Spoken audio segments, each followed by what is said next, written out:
नमस्कार दोस्तों, इस वीडियो में जिस स्टॉक के बारे में हम बात करने वाले हैं उसका नाम है लॉयड्स इंजीनियरिंग वर्क्स लिमिटेड, जिसको हम लॉयड्स स्टील इंडस्ट्री के नाम से जानते थे। आज ये स्टॉक जो क्लोजिंग दी है वो दी है 55 रुपीज 20 पैसा पे। 4.54% का इसने अपमूव दिया है। आज दिया तो इसने काफी सारा था, बट फिर बीच में मार्केट भी गिर गई, बड़ी सारी चीजें हुई एंड वैसे भी मैं तो बहुत खुश हूँ कि नहीं दिया इसने ज्यादा मूव। उसके बारे में डिस्कस करेंगे कि क्यों मैं खुश हूं। एनीवे, मार्केट कैप की बात करें तो मार्केट कैप हो गया 6,301 करोड़ की। प्रमोटर होल्डिंग 57.4% है। इसकी फंडामेंटल वीडियो मैंने पहले बना दी है। इन शॉर्ट बोलूं तो फंडामेंटली बहुत स्ट्रांग है, बहुत सारी ऑर्डर बुक है एंड मेरा पर्सनल फेवरेट स्टॉक है ये ऑनेस्टली, क्योंकि जितनी सारी चीजें इसमें है, जितने सारे अच्छे पॉइंट्स ऊपर जाने वाले कि स्टॉक को रॉकेट बनाने वाले जो पॉइंट्स होते हैं फंडामेंटली टेक्निकली जो इसमें है, उतने मेरे को आज तक किसी स्टॉक में नहीं मिले। तो चलते हैं इसके चार्ट पे। तो देखिए, आज इसने गैप अप ओपनिंग दी थी। ओपन हुआ था ये 56.40 पे, ठीक है। एंड फिर जो क्लोजिंग दी है वो दी है इसने 55.25 पे।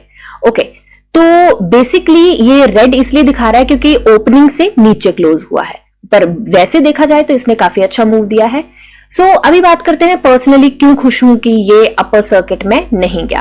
तो मैं पर्सनली इसलिए खुश हूं क्योंकि मीनवाइल मैं इसकी सेटिंग भी चेंज कर लेती हूं। तो मैं पर्सनली इसलिए खुश हूं क्योंकि अगर ये अपर सर्किट लगा देता तो ये फिर से इसके एसएम की स्टेज 2 में जाने के चांसेस बन जाने थे, क्योंकि ये बड़े टाइम के बाद निकला है एंड मैं चाहती हूं कि अगर ये यहां से नहीं देता है अच्छे मूव तो इसका 20% का बैंड आने के चांसेस हैं और बड़े अच्छे जोरों शोरों से चांसेस है कि इसके 20% का बैंड आ जाएगा और SM1 से निकल जाएगा। एसएम लॉन्ग टर्म स्टेज 1 पे है ये, तो स्टेज 1 से जैसे निकलेगा वैसे 20% का हमें सर्किट मिलेगा एंड फिर आएगा इसके रॉकेट बनने का मजा, क्योंकि 20% भाग लेगा 2-3 दिन, फिर उसके बाद आएगा नीचे, उसका सर्किट छोटा होगा, फिर थोड़े दिन 10 पे भाग लेगा, फिर 5 पे भागेगा, तो ऐसे ऐसे करके एंड मुझे लगता नहीं है कि अब ये जल्दी एसएम में जाने वाला है, क्योंकि ये बनेगा अब रॉकेट। एंड क्योंकि अगर आप देखेंगे तो पहले भी जब ये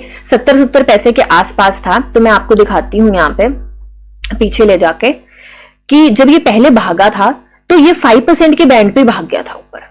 यहां पे आप देखेंगे, ये देखो, आपको मैं यहां से दिखाऊं तो ये देखिए, ये ना 5% के बैंड पे भागा है। इसने अपर सर्किट लगाए, यहां पे इसका सिर्फ 5% का बैंड था। तो जब ये एकदम से थोड़े से मूव देने के बाद जब इसने भागना चालू करना है तो ये 5% के बैंड पे भी भाग जाता है। बस इसको एक इग्निशन चाहिए था और इग्निशन मुझे लगता है इसको मिल चुका है। रेंज से निकला है, बहुत अच्छी वॉल्यूम से इसने ये रेजिस्टेंस तोड़ी है एंड इसकी यही रेजिस्टेंस थी, मेजर रेजिस्टेंस इसकी यही थी। अब ये इस रेजिस्टेंस पे है एंड कल अगर इसने ये रेजिस्टेंस तोड़ दी तो then sky is the limit, इसको रॉकेट बनने से कोई नहीं रोक सकता। देखिए, इसकी ये रेजिस्टेंस है एंड इसी रेजिस्टेंस से इसने यहां से रिजेक्शन लिया है और वापस आया है, ठीक है। तो मैं ऑनेस्टली चाहती हूं कि ये जब तक 20% का बैंड नहीं होता, या तो यहां पे कंसोलिडेट कर ले या तो फिर बहुत छोटू मूव दे, ठीक है। ओके, तो अब टेक्निकली ये तो थी कि जो मैं चाहती हूं। अब टेक्निकली बात करते हैं कि टेक्निकली क्या हो सकता है। देखिए, चाहे रेड कैंडल बनाई है पर ये क्लोजिंग ऊपर दी है पिछले कल से एंड वॉल्यूम में देखें तो पिछले कल आया था 11 मिलियन का वॉल्यूम एंड आज आया है 12.88, मतलब 13 मिलियन के आसपास का वॉल्यूम। तो एक बार इसको डिटेल में हम देख लेते हैं मनी कंट्रोल पे कि एक्चुअली में इसका वॉल्यूम कितना आया है, ठीक है। तो चलते हैं मनी कंट्रोल पे एंड इसके देखिए, इसके आप शॉर्ट एनालिसिस देखेंगे या कुछ देखेंगे। अगर मैं वो सारा कुछ एक्सप्लेन करूंगी तो वीडियो बहुत लंबी हो जाएगी एंड मुझे पता है इतनी लंबी वीडियो कोई पसंद नहीं करता। तो देखिए, कल जो इसका वॉल्यूम आया था वो 2 करोड़ का आया था एंड वहां पे डिलीवरी परसेंटेज उठाई गई थी 58%। आज भी 2 करोड़ का आया है, डिलीवरी परसेंटेज अभी इस पे हुई नहीं है शो, ठीक है। तो वॉल्यूम इसमें तगड़ा आया है, थोड़ी यहाँ पे देखी गई है सेलर्स की रेजिस्टेंस और मैं तो बहुत खुश हूं कि सेलर की रेजिस्टेंस देखी गई है। कल के लिए क्या हो सकता है, मुझे लगता है कल भी काफी अच्छा वॉल्यूम आएगा। देखिए, RSI के पास अभी ग्राउंड है मूव करने का, ठीक है। And I am so sorry, ये मेरा छोटा सा पपी है, वो कुछ मांग रहा है, बट एनीवे उसको इग्नोर करके अभी वीडियो पे फोकस करते हैं। बीच में आवाज आएगी उसकी छोटी छोटी बूबू की, तो प्लीज बुरा मत मानिएगा। तो अभी क्या हो सकता है, मुझे लगता है कल अच्छा वॉल्यूम आएगा एंड ये स्टॉक ऊपर जाएगा या थोड़ा सा कंसोलिडेट करे तो इसके लिए ज्यादा अच्छा रहेगा। ठीक है, तो अभी एक बार इसका स्टॉप लॉस भी देख लेते हैं हम, क्योंकि कितना भी स्ट्रांग हो स्टॉक, हमेशा मैंने आपको बोला कि स्टॉप लॉस लेके चलिए। तो मुझे अभी के लिए ये लग रहा है कि ये थोड़ा सा यहाँ पे रेजिस्टेंस ली थी एंड यहाँ पे बाद में रेजिस्टेंस मिली थी, तो मुझे लग रहा है कि ये वाला जो है ये स्टॉप लॉस सही रहेगा।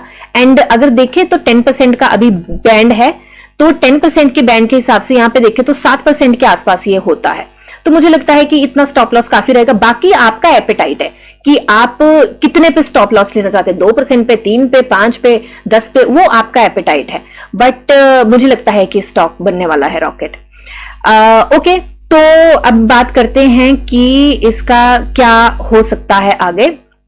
तो आरएसआई मैंने आपको बता दिया 75.77 पे आरएसआई के पास ग्राउंड है एंड टेक्निकली ये स्टॉक ऊपर जाने वाला है। तो अभी करते हैं एक न्यूज देख लेते हैं, कोई न्यूज तो नहीं आई है। तो अभी के लिए कोई न्यूज नहीं आई है एंड आई थिंक कि अभी कोई ऐसी चीज नहीं है कि जिसके प्राइस के ऊपर अप या डाउन कोई सी न्यूज का फर्क पड़ेगा। बट इसके पास खुद ही इतनी सारी चीजें हैं कि ये अप मूव कर सकता है।